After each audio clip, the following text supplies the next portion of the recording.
billah. C'est ça que, à la fin des temps, ils vont être dans la stupeur, dans la peur. C'est pour ça que le monde invisible, hein, leur cauchemar, c'est Al-Mahdi al-Muntadhar. Et ouais, c'est ça qu'il faut comprendre. Et la vraie humiliation du Tout-Puissant, c'est un homme, il va les subjuguer, pas Allah Ta'ala. C'est ça l'essentiel qu'il faut retenir. Ajib, subhanallah. Barakallah, fik mon frère Omar, mashallah. Mashallah, pour ces paroles de vérité, de sagesse. Les sœurs, le frère Nas, peut-être si vous voulez rebondir, sur le texte, ou sur ce qu'il a dit le frère Omar, ou sur ce que j'ai dit, bismillah. Alors Oui, moi, je voulais,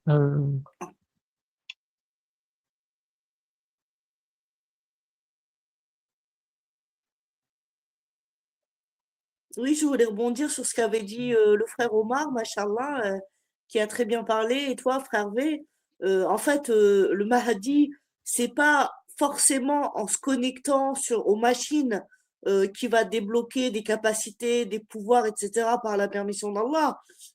Bien sûr qu'il peut très bien utiliser Internet comme la plupart des gens, mais le Mahdi, c'est par les doigts, c'est par sa connexion avec Allah, euh, c'est par, euh, c'est par la permission d'Allah. Il lui demande une chose, comme a dit le frère Omar, la doua, je sais plus le terme en arabe, mais Mustajaba. il demande un truc. Ouais, voilà, c'est ça, je sais pas le dire en arabe. Il demande quelque chose à Allah, et Allah, bah, il est tellement, l'imam, il est tellement connecté avec Allah, jour et nuit, que Allah, il lui exauce, parce que Allah, il l'aime. L'imam aime Allah et Allah aime l'imam. Donc, comme tu as dit, le frère V tout à l'heure, c'est un intime de Allah. Donc, Allah, ben, quand on aime Allah, ben, Allah, forcément, il nous donne un retour. Donc, c'est pour ça que ces doigts, elles sont acceptées quasiment aussitôt pour certaines. Bien sûr, il y a des doigts qu'il peut faire et qui prennent un certain temps parce que Allah prépare la réalisation de sa doua, etc. Donc, ça peut demander un certain temps, mais il y a des doigts de cet imam qui sont aussitôt exaucés. Et Allah fait ce qu'il veut, c'est lui, le savant, le sage. C'est Allahu exactement alam. Subhanallah. ça. Et je vais rajouter un truc, Matt, juste 30 secondes.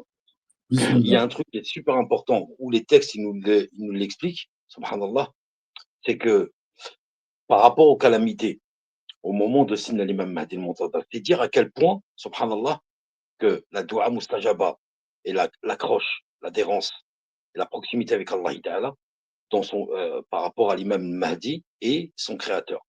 Regardez quand il va faire descendre les calamités, Allah Ta'ala. Al-Mahdi, il va lui dire, Ya Allah, sa'af, doucement, doucement. Hein, subhanallah. Imaginez-vous cette connexion avec Rabbi. Il y a des textes sur ça, si vous voulez, de Arafin Billah, qui le disent, ils le précisent. Et quand il va descendre à profusion, Al-Kawthar, l'abondance, le bien, Allah, le calife d'Allah Ta'ala, va lui dire, Abshir, vas-y, descends, descends, descends. Tu vois, imaginez-vous, subhanallah, comment cette mawadda, cette hubb minillah, comment elle va être puissante et forte entre Allah Ta'ala et Sina l'imam Mahdi al-Muntadhar. Vous voyez, c'est incroyable ça. Subhanallah. Barakallah, fik mon frère Omar, mashallah. Mashallah, pour ces paroles de vérité, de sagesse, mashallah. Euh, la sœur Soumia, le frère Ness. Frère Ness, il voulait parler tout à l'heure, bismillah. ah oui, moi ce que je voulais dire, en fait, c'était par rapport au terme Hanifiya, mais je me rends compte qu'il y avait un autre texte juste avant. J'ai pas vu le début du texte avec les vents.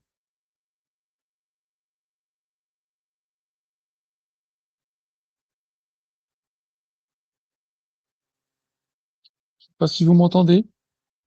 Je viens de te le mettre, le début du texte, il est tout en bas de la page. Sagesse de Souleymane. Ah oui. Ah ok. Le Mahdi possédera le langage des oiseaux et la science des vents. Ok.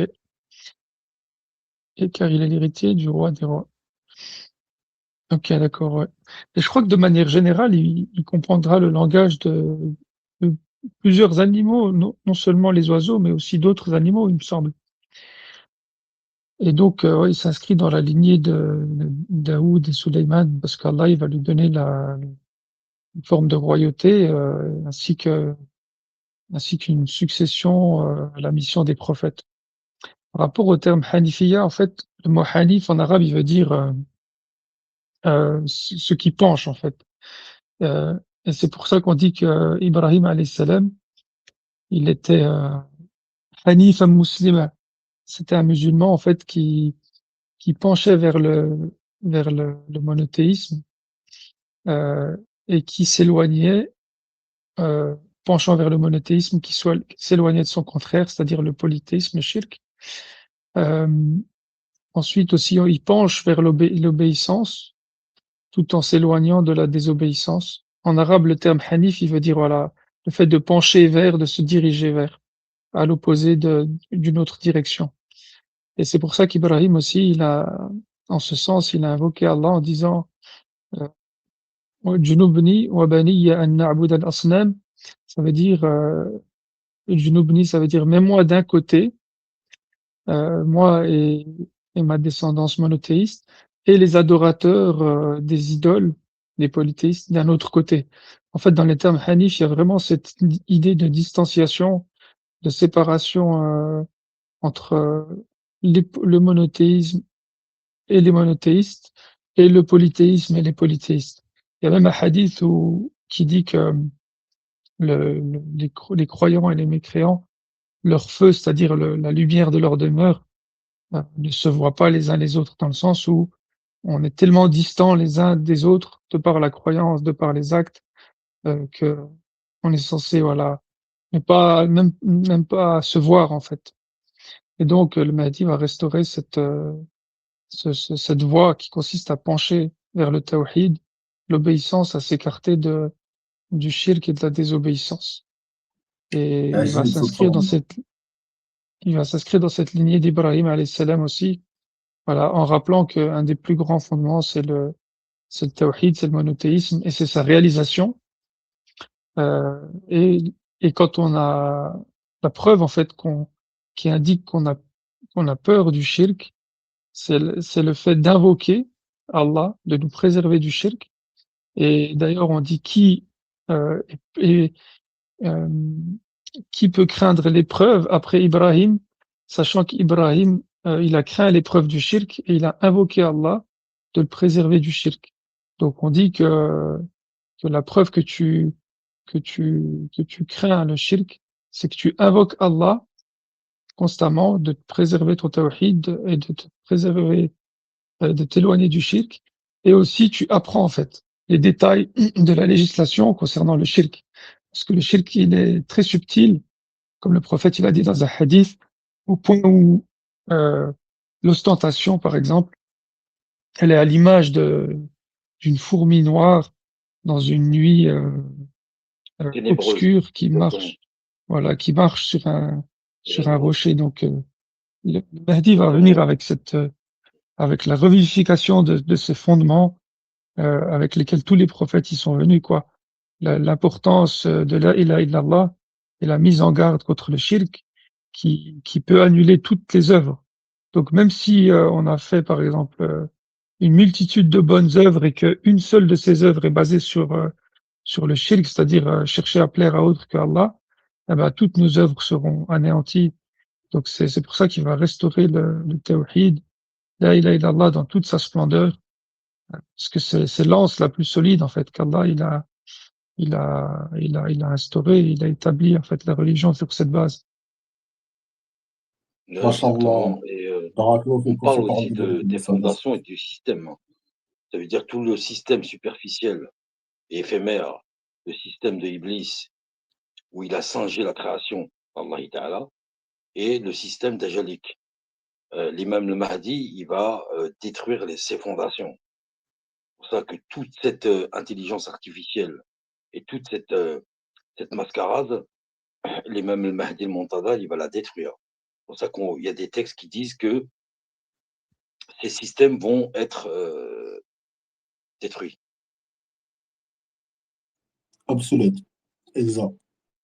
Exactement. Oui, en plus, d'ailleurs, à ce sujet, il y a une chose qui est très importante dans l'appel des gens à la religion, en fait, à l'islam, à la religion d'Allah et des prophètes, c'est qu'il faut toujours commencer par les fondements, parce que le prophète sallallahu alayhi wa sallam, dans un hadith, il a orienté Mu'adh ibn Jabal, radiallahu anhu, vers les priorités en fait de la da'wah. Il lui a dit, quand il est parti au Yémen, tu iras vers un peuple, en fait, des gens du livre, que la première chose à laquelle tu les appelles, c'est la ilaha illallah.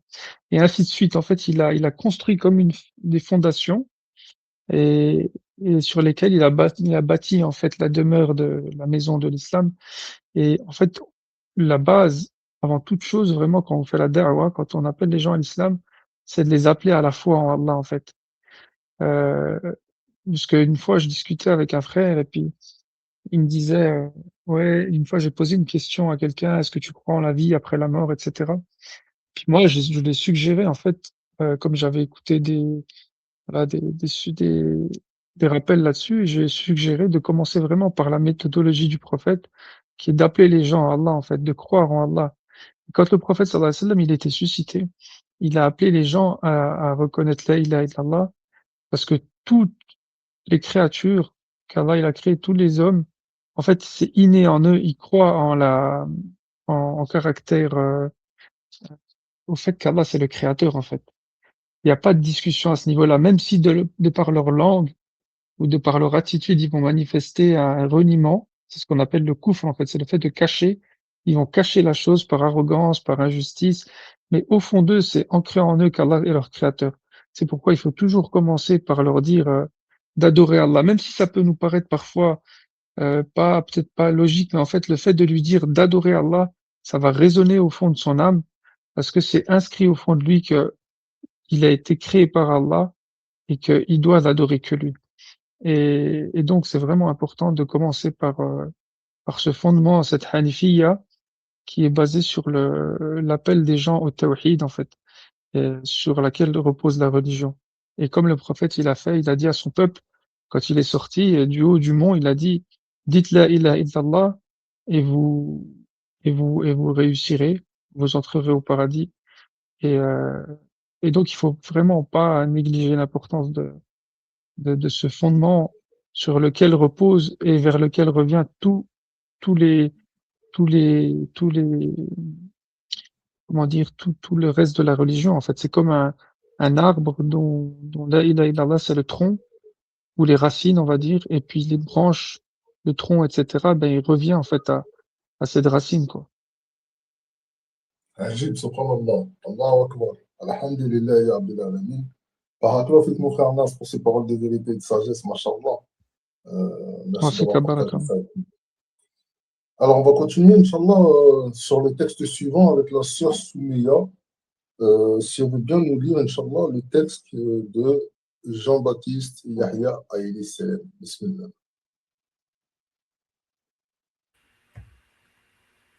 Bismillah. Jean le Baptiste, Yahya, je suis celui qui annonce la lumière, mais le Mahdi est celui qui marchera avec la lumière. Allahu Akbar, Allahu Akbar. C'est très profond. C'est très profond. Est-ce que tu veux nous dire quelques mots sur ça, ma sœur? Bismillah. Ou sinon, tu laisses la parole à quelqu'un d'autre. C'est toi qui choisis.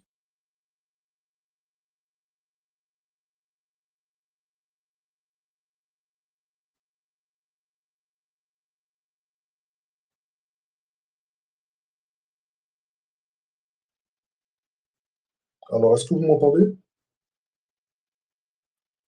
Oui, on t'entend, mon frère. Ok. Ben, là, alors, sœur Stéphanie, peut-être tu veux rebondir parce que sur ce Bah, oui, je veux bien. Bismillah. Bismillah. Alors, celui qui annonce la lumière, c'est Yahya. Donc, comme on l'avait lu déjà une fois par le passé, selon moi, la lumière, ça peut être Saïdina Issa, puisque le Mahdi marche aux côtés de Saïdina Issa, alayhi salam, il l'annonce, il prépare sa venue, comme l'a dit le prophète Ilyas, alayhi salam, mais ça peut être aussi également la lumière qui est dans le cœur, tout comme la revivification du câble avec Allah, du lien avec Allah, la revivification des sciences religieuses, de la théologie, etc., de la science du tawhid, de l'unicité de Allah, de ne rien lui associer. La lumière, ça peut être la foi, ça peut être beaucoup de choses, la science, les sciences, la sagesse, la compréhension et la vie du cœur, le cœur qui est vivant et pas un cœur mort qui a trop péché, mais le cœur qui se repent et le cœur qui chemine vers Allah. Donc on peut l'interpréter de différentes façons. Allahu alam, barakallahu fikum.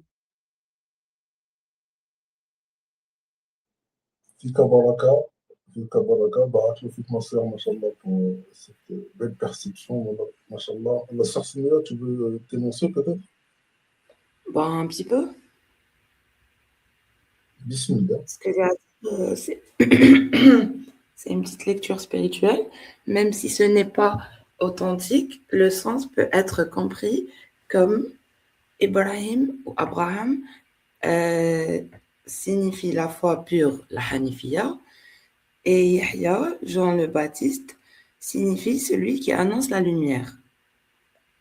Et le Mahdi alayhi salam signifie celui qui met cette lumière en action dans le monde. Donc, l'annonce, c'est Yahya, et la source pure, c'est Ibrahim, et la réalisation, c'est le Mahdi alayhi salam. Exactement. Pour souligner une chose, Sidna Ibrahim, c'est la légende du tawakkul à Allah. C'est le monothéisme pur. Sidna Ibrahim, le Khalil, l'ami intime du Tout-Puissant. C'est la source. Tu vois, il est au 7e cieux, dans le céleste. Yahya, Allah Ta'ala, il lui dit dans le Coran, il nous dit dans le Coran, Allah Ta'ala, Khud al-kitab bil-quwwa. Khud, tiens, kitab, tu vois, le sens du Coran Karim, bil-quwwa. Il lui dit Allah Ta'ala. Ce qui fait que c'est comme une lanterne. Et Al-Mahdi, de la fin des temps, Al-Rasul, il nous dit, il y a une lumière de la guidée. Elle existe, c'est une créature d'Allah Ta'ala. Et Allah lui a octroyé la lumière de la guidée de la fin des temps. Voilà pourquoi les trois sont alignés. Sidna Ibrahim al-Khalil, Yahya, alayhi salam. Yahya, hein, qui est parti en martyr, hein, il faut le savoir, hein, il a été assassiné en plein public. Hein. C'est les Yahouds, hein, qui l'ont fait, à l'Al-Kitab. C'est pour ça que 72 ou 70 prophètes et messagers qu'ils ont assassinés, hein, à l'Al-Kitab, pour la gouverne de certains qui sont en train de chercher chez les Al-Kitab. Hein. Ça, c'est pour la gouverne des frères et des sœurs. Hein. Al-Qur'an Karim, ta'alillah wa ta'al Rasul. On parle du Coran, on parle du Qur'an Karim, Surat al-Maïda, Maryam, Imran.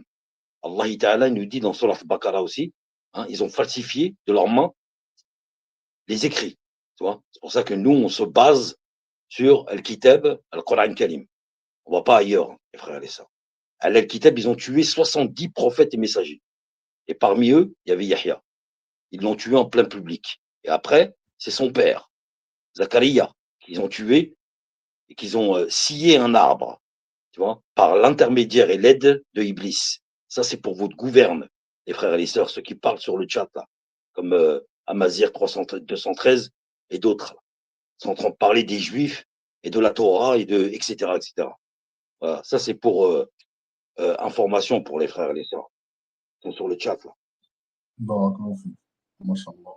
Mashallah. Barakallahu fik, mon frère Omar, pour ces paroles de vérité et de sagesse. Mashallah. On va continuer, Inch'Allah, sur le texte suivant, si vous voulez bien. Peut-être avant cela. Ouais, attendez. Bismillah. Voilà. Alors, avant cela, peut-être je vais demander quand même ce qu'en pense le frère Ness, Bismillah, par rapport à ce qu'a dit Yahya et Islam. Alors moi, au début, j'avais pas grand-chose à dire. Je voulais simplement dire que je vous aime en Allah. On t'aime en Allah aussi, mon frère. Barakallahu fik. Mashallah. En Mashallah. vous écoutant, Nathalie, ça m'a fait plaisir. Nas. Barakallahu Comment? fik. Fikum barakallah. Franchement, je Ça savais pas coupe quoi un dire peu et de puis temps en temps.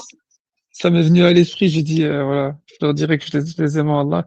Puis après, j'ai trouvé pertinent l'intervention de la première fille qui a parlé. Quand elle a dit la Ouais. lumière, donc c'est Issa. Je trouvais que ça faisait sens. Et puis après, le frère, je connais pas son prénom, j'ai pas, qui a parlé juste après, c'était, comment il s'appelle?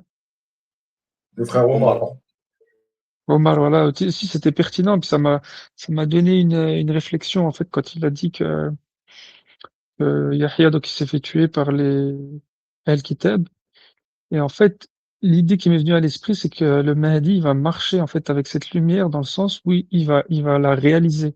Ça veut dire qu'il va mettre en place tout un système qui, voilà, qui va reposer sur la hanifiyya, sur la réalisation de l'islam, alors que malheureusement, ben, ceux qui l'ont précédé, ben, ils ont été combattus, ils ont été tués, alors que lui, il va vraiment aboutir à la réalisation complète de sa mission sur Terre, donc il va vraiment parachever cette lumière, en fait. Donc ça m'a fait penser à ça. Mashallah, mashallah. C'est un point de vue qui vient très bien se prendre en compléter les points de vue des frères et sœurs, mashallah. Barakallahu fik, mon frère Nas, pour cet apport. Alors, Tabarakallah. on va continuer, Inch'Allah, sur le texte suivant. Bismillah. Alors, dans le texte suivant, on nous dit, Bismillah ar-Rahman ar-Rahim, le Mahdi alayhi salam est le livre, est le secret du livre, le point sous le bas. Le Mahdi alayhi salam est le secret du livre, le point sous le bas. Alors, mon frère Nas, je vais te demander de nous dire un peu ce que tu en penses, encore une fois, Bismillah. Le Mahdi est le secret du livre, le point sur le bas. L'aspect secret du livre, moi, ce que ça m'évoque, c'est que ce personnage, en fait, c'est un énigme, en fait. C'est un énigme non seulement pour lui-même, à travers le temps, il se découvre petit à petit. C'est un énigme pour les musulmans aussi, parce qu'il vit parmi eux, mais ils le reconnaissent pas. Et puis c'est un énigme aussi pour les ennemis d'Allah, en fait. Et cet énigme, ce secret, il sera préservé par Allah voilà, jusqu'au moment de son islah, quoi. Donc voilà ce à quoi Subhanallah. ça me fait penser. Le Mahdi est le secret du livre. Il est caché, en fait. Il est caché et Est-ce il qu'on peut peut dire que paraître c'est un... aussi. Mhm. Excuse-moi, frère. Est-ce qu'on peut dire que c'est un secret pour toute la création au complet? Surtout quand on voit que quand Allah il dit aux anges, je vais créer un vainqueur, et quand il dit à la fin, en vérité, je sais ce que vous ne savez pas, sachant que il parle, bien entendu, quand il dit ça à la finalité du Nahja et salam, on peut aussi dire que pour toute la création, c'est justement se prendre là une énigme, n'est-ce pas? Ouais, exactement. C'est le secret aussi dans le sens où tu m'as donné une autre réflexion. C'est le secret dans le sens où c'est aussi peut-être le but ultime qu'on peut mettre en lien avec la lumière. En fait, c'est que c'est le but final. C'est-à-dire que lui, il va réaliser, en fait, cette volonté d'Allah d'établir sa religion sur terre, en fait. C'est en gros le secret ou la sagesse pour laquelle Allah, il a créé ce monde. Donc, son époque sera une époque de réalisation de ce secret, de cette sagesse du livre, c'est-à-dire de mise en application concrète sur terre de cette législation, de cette lumière avec laquelle le livre il a été révélé. Subhanallah. Et est-ce que vous pouvez nous lire rapidement le commentaire du frère Kabadi? Mahdi alayhi salam est semblable à la ponctuation car c'est celle qui donne le sens. Là, il parle par rapport au fait qu'on dit que le Mahdi alayhi salam est le point sous le bas. En fait, Et on sait que moi, ce qui s'il me n'y vient à aurait pas de l'esprit, point sous le bas, il pourrait avoir une autre signification, n'est-ce pas? C'est l'origine en fait, cachée du sens. C'est ça? En Le en point. fait, moi, ce qui me vient à l'esprit, c'est qu'à l'époque, en fait, il n'y avait pas, si vous voulez, à l'époque, il n'y avait pas, moi, j'ai fait des cours d'arabe, de tajwid, etc. À une époque, il n'y avait pas tous les points, en fait. Et puis, ils ont été rajoutés. Et puis, on peut dire, en fait, c'est pour faciliter, je pense, la lecture. Donc, on peut dire en ce sens que le point, le mahdi, c'est le point sous le bas pour faciliter aux gens la compréhension, la direction, l'orientation, en fait. C'est comme ouais, un panneau, en fait, qui indique aux gens, voilà, suivez-moi, je vous montrerai la bonne direction. Je suis le point, je suis ce qui va vous faciliter la compréhension, je suis la lumière, en fait. Je suis voilà, la direction qu'il faut prendre, le modèle que vous devez suivre, donc sur lequel vous pouvez, en fait, vous reposer, quoi. Je vous donne le Ajib, sens et la direction. Donc ce Ajib, point, il subhanallah. facilite en fait. Et ces points, ils ont été mis en place pour faciliter, parce qu'à l'époque, les Arabes, ils lisaient tout ça sans points. Ça veut dire, lui qui connaissait un peu déjà tous les mots, etc., ils n'avaient pas ces points. Donc lui, Exactement, subhanallah. il a été mis en place pour, voilà, pour expliquer aux gens, pour être plus facile aux gens, pour faciliter la religion d'Allah aux gens.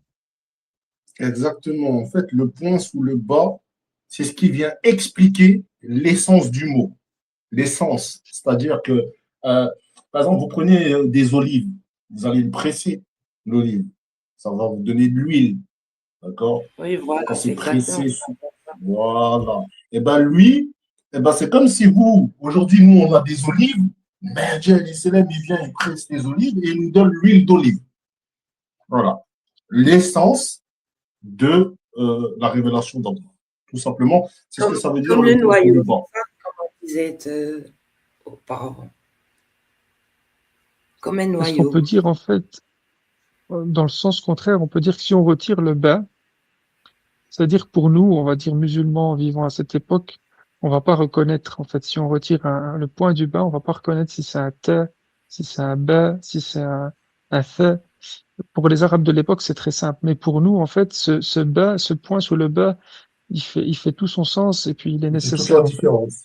Subhanallah. Voilà. Et du coup, lui, il est là, sa présence, elle est nécessaire pour qu'on puisse comprendre, en fait. Donc c'est finalement voilà, c'est la présence nécessaire pour qu'on comprenne et qu'on réalise le but sur Terre.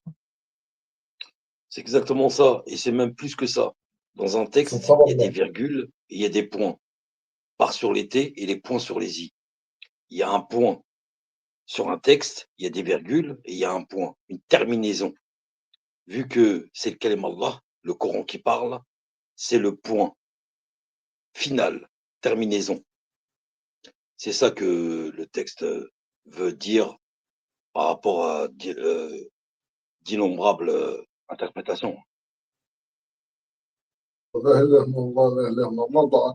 frère Omar, machallah, pour avoir apporté ces précisions, machallah. Et on va laisser la parole au frère Kabedem, bismillah, qui veut, je pense, hein, s'exprimer sur le point sous le bas. Bismillah ou autre chose. Salam alaikum. Ouais, donc, ouais, c'est tout à fait ça par rapport à. Déjà, tout à l'heure, il y avait. On parlait on parlait des compréhensions, les lettres. En fait, la compréhension des lettres, enfin, la science des lettres, pardon. La science des lettres, en fait, c'est lié à tout un ensemble de choses, mais qui ont un rapport avec justement la compréhension.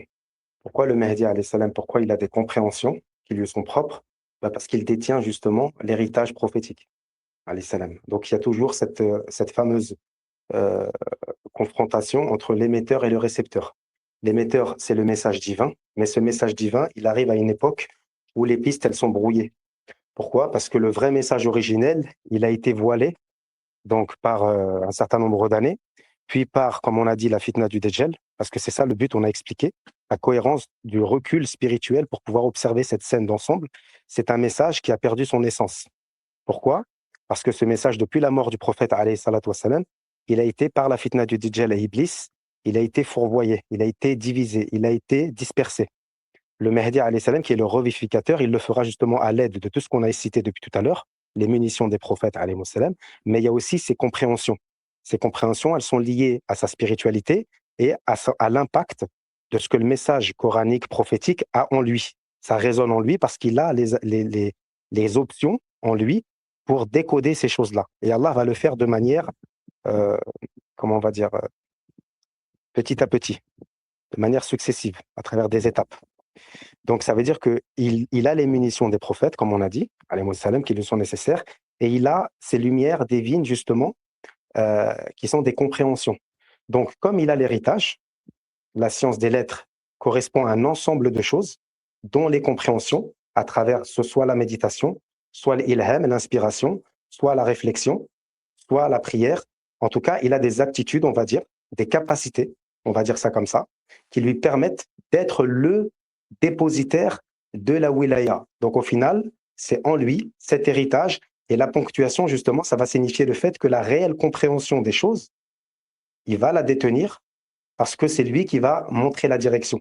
Donc ce message prophétique de 1500 ans en arrière, il va ressurgir dans toute son essence depuis la croyance pure, la Hanifia, parce que c'est la croyance qui n'a pas été altérée, telle de départ, la croyance de départ, telle qu'elle est descendue sur le prophète Mohammed alayhi salatu wassalam. Et c'est pas pour rien que dans nos prières, et je le dis souvent, on dit Allahumma salli ala Muhammad wa ala ali Muhammad. Donc le ali Muhammad, ça inclut le Mahdi.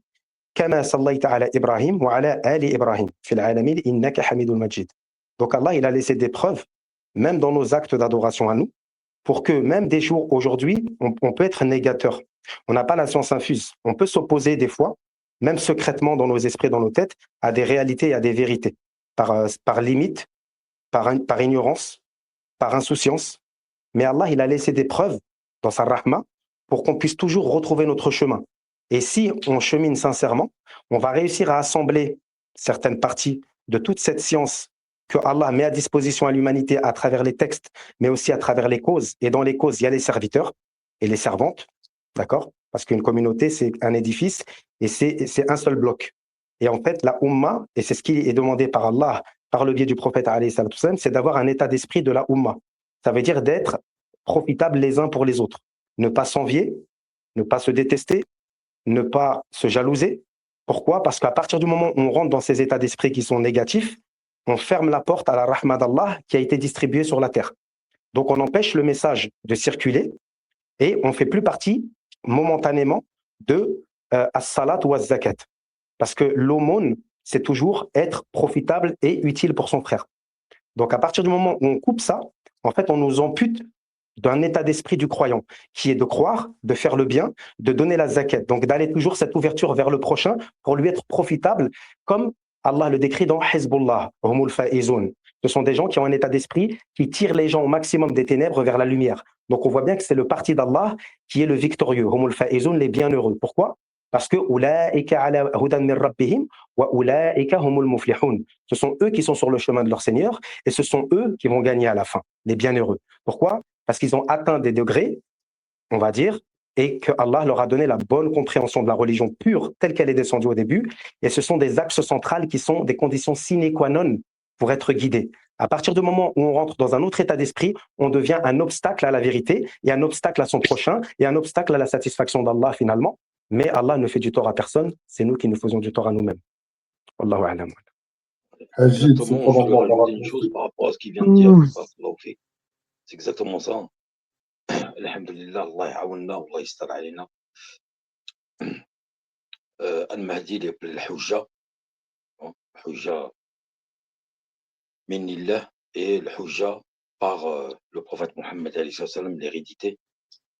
Et il haqqaq al-wahi al-azim, la grande révélation qui est descendue sur le prophète Mohammed alayhi salam. Ce qui fait que, comme c'est le Coran qui parle, là, il khtif al-khatwat al-Rasul Allah sallallahu alayhi wa sallam. C'est ça qu'on l'appelle le Hujja al-Mahdi, comme le Masih Sina Isa, Hujja de la fin des temps. Et la preuve, on est que où il va authentifier en fait. Il va révéler le Wahi al-Azim qui est descendu sur le prophète Mohammed alayhi salam. Ça, c'était pour la transition. Masha'Allah, barakallahu fik mon frère Omar, masha'Allah. Alors on va laisser la parole, bismillah, au frère Nes qui va nous lire la suite du diaporama, s'il veut bien, bismillah. Alors je sais pas, attendez. Excusez-moi, parce que j'ai vraiment beaucoup de mal à lire, parce Ouais, qu'il y a je des peux lire, y trucs a pas de souci, hein. qui s'affichent en haut de mon écran. Donc, des fois, le haut, j'arrive pas à le voir, mais je vois bien le bas. On va voir. Donc, bismillah. Il n'a pas à savoir, alors, il n'y a pas à savoir que nous n'avons pas reçu, que nous avons reçu que le Mahdi ne portera pas à sa perfection. Alors, bismillah, est-ce que tu peux nous lire ce court texte, bismillah? Oui. Alors, Imam Ja'far Sadiq, il n'y a pas à savoir que nous avons reçu que le Mahdi ne portera à sa perfection. Imam Mohammed al-Baqir, quand le Mahdi posera sa main sur la tête des serviteurs, leurs facultés intellectuelles seront unifiées. Bah, Claude, on Imam va Nour, s'arrêter là pour l'instant. On va revenir sur celle d'avant. Est-ce que tu peux nous dire ce que tu en penses? Il n'y a pas à savoir que nous avons reçu que le Mahdi alayhi salam ne portera à sa perfection. Bismillah. moi, Alors ce que là, ça déjà, me... on va essayer de comprendre qui parle. Quand il dit nous avons reçu, il parle de qui déjà?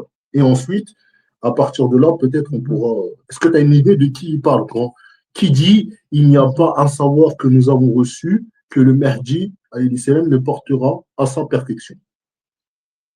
Oui, alors je pense qu'il désigne tout le monde en dehors du Mahdi, voilà, en dehors bien sûr du Mahdi, en dehors des prophètes, en dehors des gens qui ont reçu de la part d'Allah, voilà, une révélation ou une mission concrète, quoi, parmi les grandes personnalités de l'islam. Donc je pense que voilà, il parle des gens en dehors du Mahdi, de son époque et de qui l'ont précédé, qui sont des gens du commun, on va dire, qui sont ni des prophètes, ni des compagnons, etc. Donc, je pense que ça signifie que le Mahdi, en fait, c'est quelqu'un qui s'intéresse à tous les sujets et non seulement il s'intéresse à tous les sujets, mais pas en surface, mais en profondeur. Ça veut dire qu'il va chercher à maîtriser, je pense, les fondements de chaque discipline qu'il va apprendre et à perfectionner, en fait, son savoir. C'est quelqu'un qui a le souci, je pense, de la maîtrise. C'est quelqu'un qui a le souci aussi de l'excellence et de la compréhension. C'est quelqu'un qui doit être très persévérant, en fait, qui n'abandonne pas et qui est très patient et qui lui donne la faculté à travers le temps de maîtriser tous les sujets sur lesquels voilà, auxquels il s'intéresse. Et puis en plus de ça, on peut dire que l'islam, bah, ça va être un parachèvement de la part d'Allah, où il va compléter sa formation et où il va vraiment représenter le modèle de, de l'homme complet, en fait. Dans toutes les disciplines, comme tu disais tout à l'heure, par exemple, dans l'art du combat, dans l'art de l'éloquence, de la rhétorique, de parler, d'expliquer, dans l'art de gouverner, dans l'art de partager, dans l'art d'être juste et de mettre en place un système juste, dans l'art d'enseigner la religion d'Allah avec simplicité, euh, à, à n'importe quel type d'auditoire.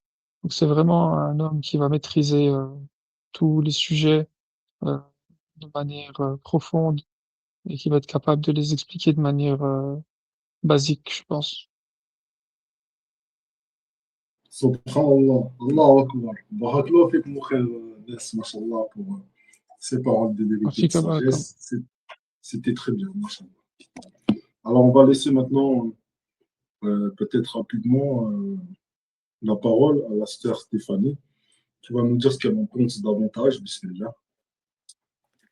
Bismillah.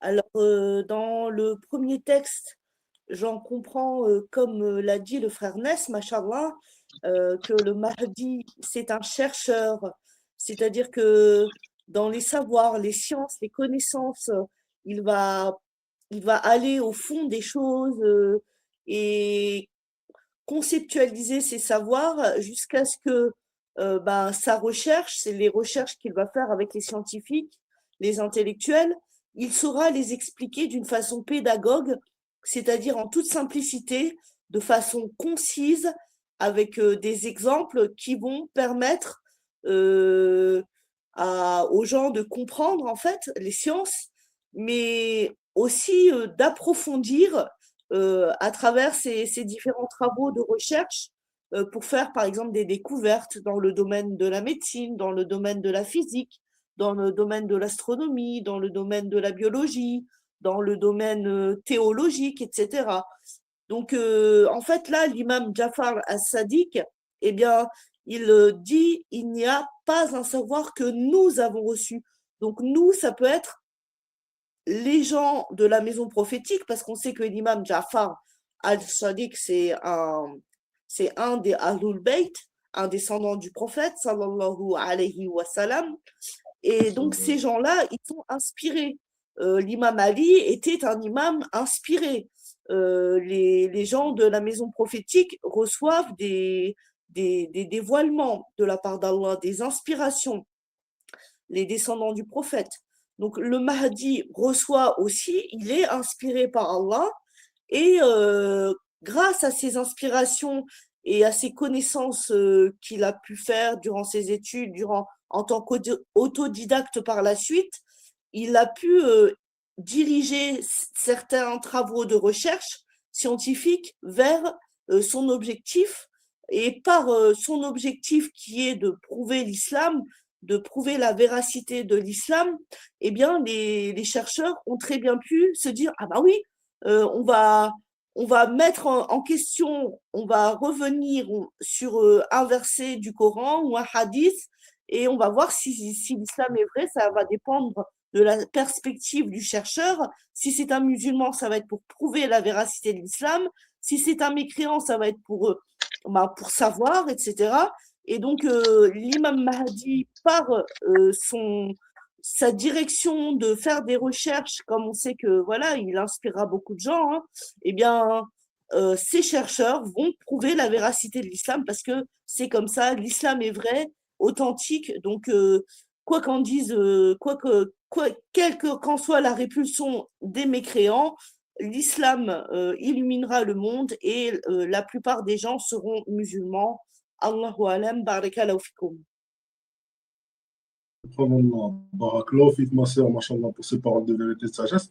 Alors, je voudrais, en tout cas, merci à vous pour subhanallah, ce que vous avez énoncé. C'est très vrai, mais c'est plus encore. C'est plus encore que ça veut dire. Encore davantage. Hein. Déjà, ce que vous avez dit, ça fait partie. Mais pour bien comprendre, hein, subhanallah, ce que veut dire cet énoncé hein, de l'imam Jafar al-Siddiq qui dit il n'y a pas un savoir que nous avons reçu que le Mahdi alayhi salam ne portera à sa perfection.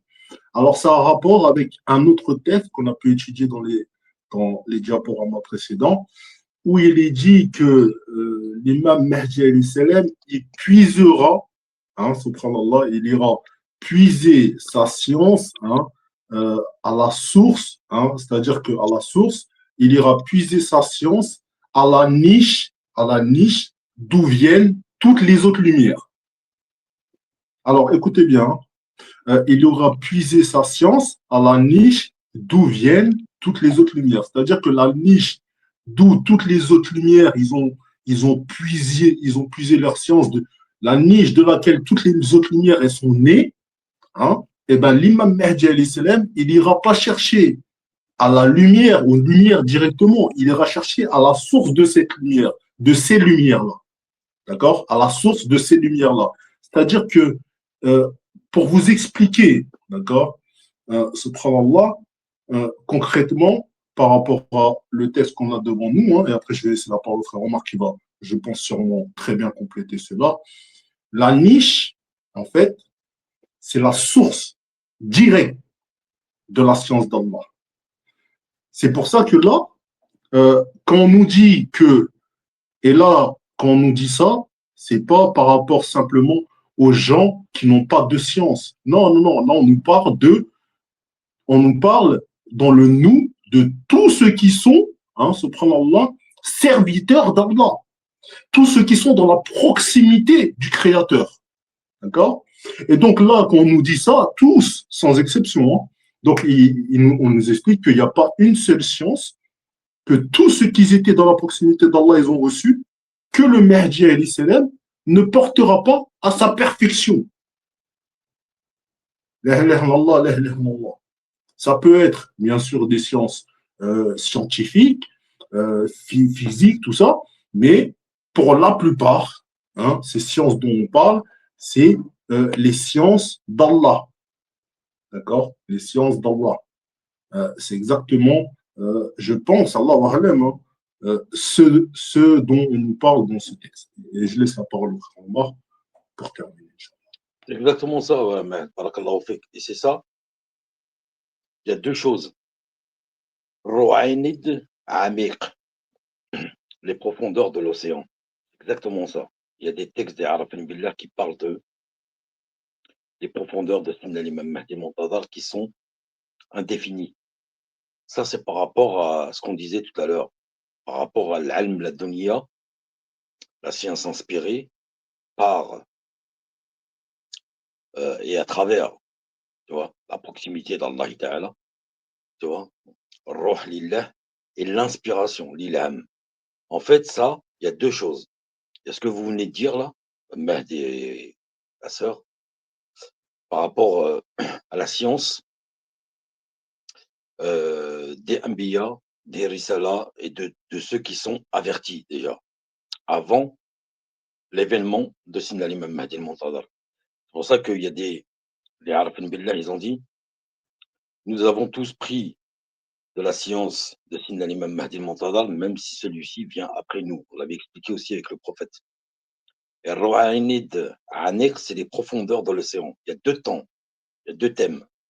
Il y a un où il y a une grande profondeur dans la Anwal Ilahiyya, les sciences du divin, où Allah va l'éduquer pour lui apprendre ses savoirs et ses connaissances.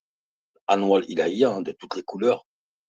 C'est comme un pan, hein, Taouz Jinnah, comme il y a des textes qui le disent, par rapport à tout sens de couleur, en fait. Ça, les connaissances, subhanallah. Et il y a un autre, c'est par rapport, c'est les deux. Quand on parle de l'extérieur et l'intérieur, on parle de l'extérieur où Al-Mahdi se fond dans la masse. L'intérieur, c'est autre chose. C'est le Khatam al-Awliya. Autre chose. On parlait du coquillage, hein, par rapport à le dernier live qu'on a fait. On parlait de très peu d'inspiration dans son apprentissage, après son dohor, ou Sayyidina l'imam Mahdi al-Muntadhar, par rapport à son apprentissage, très peu de science sort de Sayyidina l'imam Mahdi al-Muntadhar. Ça veut dire que c'est l'inspiration du Tout-Puissant. Et très peu. L'ouverture, fermeture. Vous voyez, le coquillage, fermeture, ouverture. Et il y a deux temps. Il y a celui-là de la grande science, tu vois, des profondeurs, tu vois, indéfinie, l'alm, la dunya, l'inspiration du créateur suprême de l'univers. Il y a une autre chose, par rapport au monde invisible. Vous voyez, Iblis, le Dajjal et les partisans du Dajjal. Vous voyez, il n'a aucune prise sur Sayyidina l'imam Mahdi al-Muntadhar. Ça veut dire celui qui attaque les serviteurs d'Allah, les walis, les 313, au temps de Sayyidina l'imam Mahdi al-Muntadhar, hein, je précise bien. Il n'y en a pas qu'un. Il n'y a pas que Sayyidina l'imam Mahdi al-Muntadhar. Il y en a beaucoup. L'allié des serviteurs d'Allah, des véritables croyants et des fervents serviteurs d'Allah Ta'ala, l'allié, c'est Allah Ta'ala. Vous voyez? Subhanallah. Ce qui veut dire que celui qui va attaquer Al-Mahdi, même par légion, hein, il y a des textes qui le disent, hein, Al-Rilan, ceux dont Iblis il déploie les forces rigoureuses, hein, c'est le Rilan, on les appelle le Rilan, le rôle, les gens qui sont très très forts. Ils vont attaquer Al-Mahdi, ils vont revenir bredouille. Pourquoi? Rohanid Amiq. Celui qui se fond dans ses profondeurs, bah, il se brûle, malgré qu'il a été créé de feu sans fumée. Vous voyez les frères et les sœurs? C'est pour ça que, subhanallah ya Rabbi, il y a des textes qui sont très explicites. C'est pour ça que mis bout à bout, on remet les pièces du puzzle. Et ça, c'est dans les deux temps. C'est dans le bien et dans le mal. Ce qui veut dire que Al-Mahdi, celui qui va l'offenser ou l'attaquer, bah, c'est violent. Ça veut dire le boomerang, quand il va revenir chez eux, ça va leur faire très mal. Dans l'apprentissage, alors après, c'est encore pire. Après l'islam, c'est encore pire. Mais dans l'apprentissage jusqu'à l'émergence juste avant l'islam, ça va leur faire très très mal. Et d'ailleurs, c'est pour ça qu'on dit dans un texte où il y a un moment tellement qui va leur faire mal, Al-Mahdi al-Muntadhar, où Allah il l'a camouflé par un secret et un bouclier divin.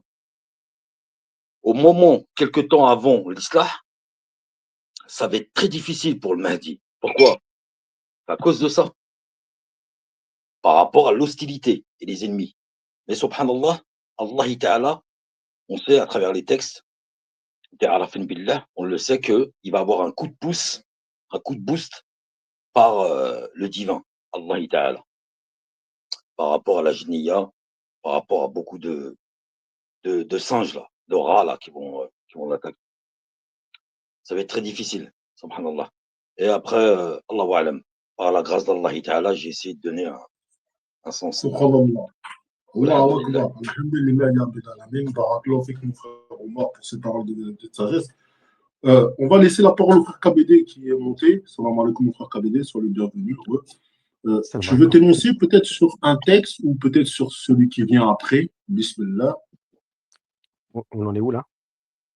Alors, là, on en était au texte suivant. Après, si tu veux rebondir sur le projet, celui d'avant, là, celui-là qui est l'imam Mohamed al-Bakir, peut-être, qui dit quand le Mahdi posera sa main sur la tête des serviteurs d'Allah, subhanallah, ils seront purifiés intellectuellement et ils se seront unifiés. Déjà ça, Comment dire déjà ça, moi, ce que comment ça me parle, moi, c'est par rapport au fait que justement l'impact, je crois que c'est Omar qui l'a dit, la particularité des rapprochés d'Allah, d'abord des prophètes, alayhimus salam, puis des rapprochés, des walis, des arifines, et tous ceux qui vivent dans le secret de la proximité, c'est un cheminement qui est très, comment on va dire, qui demande cette solitude et cet isolement. D'accord? C'est des gens qui ont une double casquette, ça veut dire qu'ils vivent en société, mais qu'ils ont encore une fois ce monde intérieur qui est très développé. Pourquoi? Parce que cet isolement permet justement euh, de recentrer les choses et de pouvoir être seul avec son créateur afin de recevoir. Parce que tu ne peux donner que ce que tu détiens, qu'est-ce que tu possèdes. Donc, ce que tu possèdes dans ton âme, c'est ce que Allah va te faire grâce par des bienfaits de sa part, et c'est ce que tu pourras redistribuer autour de toi, parmi les tiens, dans ta famille. On a des récits coraniques, je crois, où Moussa, alayhi salam, il dit, voici un tisson de feu, je vais aller voir ce qu'il en est, peut-être vous en apporterai-je un bout. En fait, on comprend que le prophète Mohammed aussi, alayhi salatu wassalam, wa ala alihi, dans le Mouhira, lorsqu'il allait dans la grotte, il allait méditer et il faisait l'i'tikaf, la retraite spirituelle. Ok. Cette retraite spirituelle, elle a été récupérée au passage, entre parenthèses, par, on va dire, un groupe musulman, qu'on appelle aujourd'hui le soufisme, etc., qui vont expérimenter et approfondir toutes les sciences de la tazkiyat an-nafs, purification de l'âme et du cœur, etc. Aujourd'hui, comme c'est un sujet, tazkiyat an-nafs, qui est très important, c'est le djihad nafs, et c'est ce qui permet la proximité de découvrir encore une fois l'âme et le monde intérieur, c'est le grand djihad, comme on le dit souvent. Eh bien, ce côté-là, il a été diabolisé par une grande partie des musulmans, par ignorance. Pourquoi? Parce qu'il se peut que dans ces mouvements-là, comme dans tous les autres dogmes et mouvements, il y a des dérives. Toute dérive, personne n'a été épargné de la dérive. Dans chaque groupe musulman, il existe des dérives, des extrêmes et des choses qui vont tarir, parce que le fond et la forme, ils sont nécessaires. Donc, il y a quand même des groupes qui restituent la réalité du cheminement de la purification de l'âme, mais de là à en faire un groupe fermé, où limite il faut une carte de membre pour rentrer, alors que c'est quelque chose qui est à la base en libre service, qui est gratuit et qui est dans la sunna du prophète, alayhi salam, on va s'apercevoir qu'à la fin des temps, tous les groupes ont opéré de la même manière. Ils se sont accaparés, en d'autres termes, quelque chose qui appartient à la sunna du prophète, alayhi salam, ils en ont fait une étiquette, un groupe, un mouvement, en exultant les autres et en disant la vérité, c'est nous qui la détenons. Alors qu'en réalité, tout ce qu'on va trouver, que ce soit dans la salafia, dans le tablir qui est le fait de prêcher la religion, dans tous ces groupes, finalement, ont récupéré des choses existantes, se le sont appropriées, les ont étiquetées avec le label, et ensuite, ils en ont fait quelque chose comme quelque chose de entre guillemets, de fermé.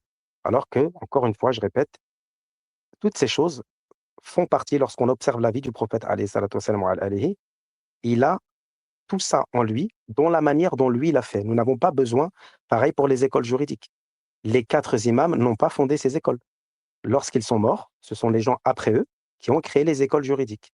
Mais ces imams-là, ce sont des gens qui ont soulevé des sujets, qui ont amené, entre guillemets, leur lumière, leur contribution au monde musulman, mais eux, de leur vivant, n'ont jamais demandé à ce qu'on érige des écoles à leur nom, car ils connaissaient les conséquences de tout ça. Aujourd'hui, on en arrive à dire que la divergence, c'est une richesse, alors que tout est déjà dans la sunna du prophète, alayhi salam. Nous n'avons pas besoin de rajouter des intermédiaires ou des ramifications ou des complications. Le prophète, alayhi salam, il dit simplifiez aux gens et ne compliquez pas.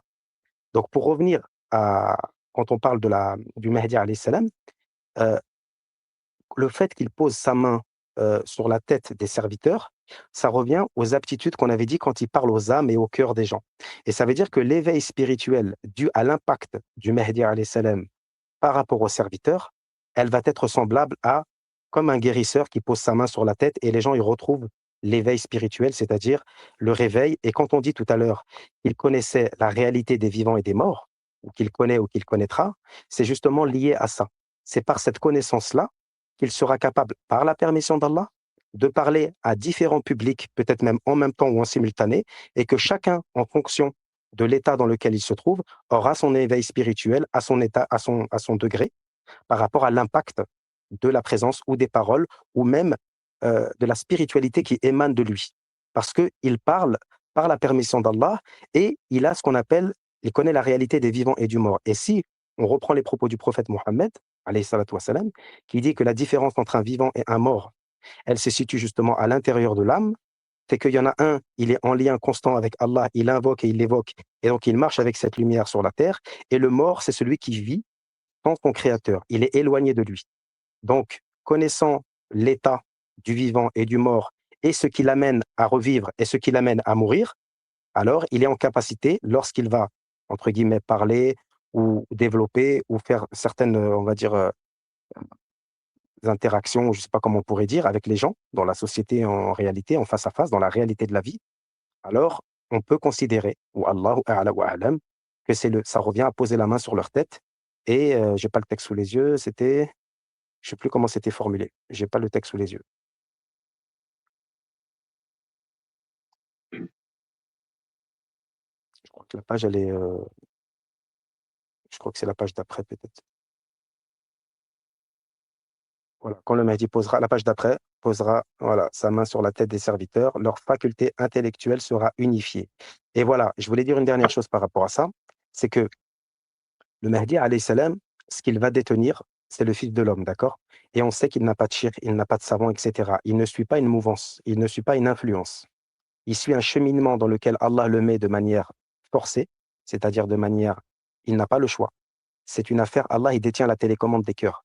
Allah, il se place entre l'homme et son cœur.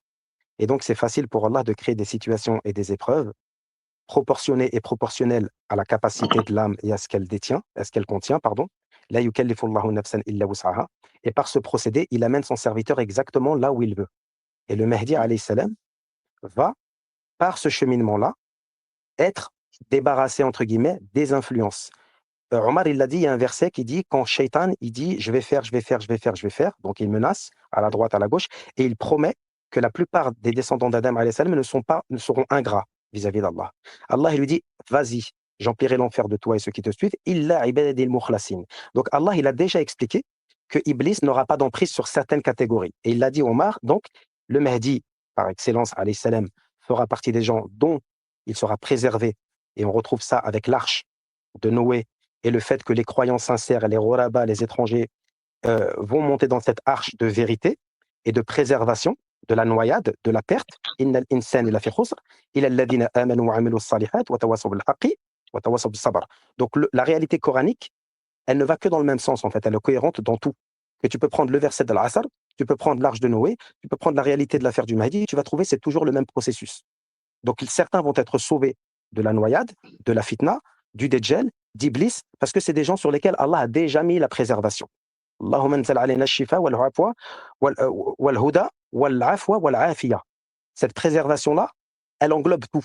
Quand Allah il préserve un serviteur, ça inclut beaucoup de choses. La préservation, ça inclut beaucoup de choses. Parce que pour être guidé, il faut être préservé de l'égarement. Celui que Allah a préservé d'être égaré, alors par définition, il